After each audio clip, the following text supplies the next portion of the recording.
Ասա տեսնեմ ինչ ա եղել։ Մի հատ հանցագործություն ա տեղի ունեցել, գործը չգիտեմ ոնց սկսեմ։ Ուրեմն մի հատ խանութ են թալանել, հանցագործը դիմակով ա եղել։ Չգիտեմ հետաքննությունը ոնց սկսեմ։ Նախ քեզ շնորհավորում եմ Կարեն ջան, որ դու արդեն սկսել ես հետաքննություն բառը ճիշտ ասել։ Երկրորդն էլ ասա տեսնեմ ինչ են գողացել։ Ուրեմն 5 կիլո բրինձ, ձուկ, ձկան իկրա, վարունգ ու սոյայի սոուս։ Ուրեմն նա ինչ ես անում Կարեն, հենց հիմա գնում ես այն Աշոտի սուշի ռեստորանը ու Աշոտին ձերբակալում ես։ Բայց ինչ իմացակ ինքն է։ Ուրեմն ես 4 տարի առաջ նույն գործով իրան արդեն ձերբակալել եմ։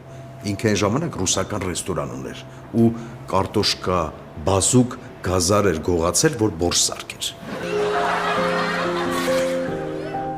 Մերսի, պարոն գնդապետ։ Հենց հիմա խումբ ուղարկեմ դրան բռնել։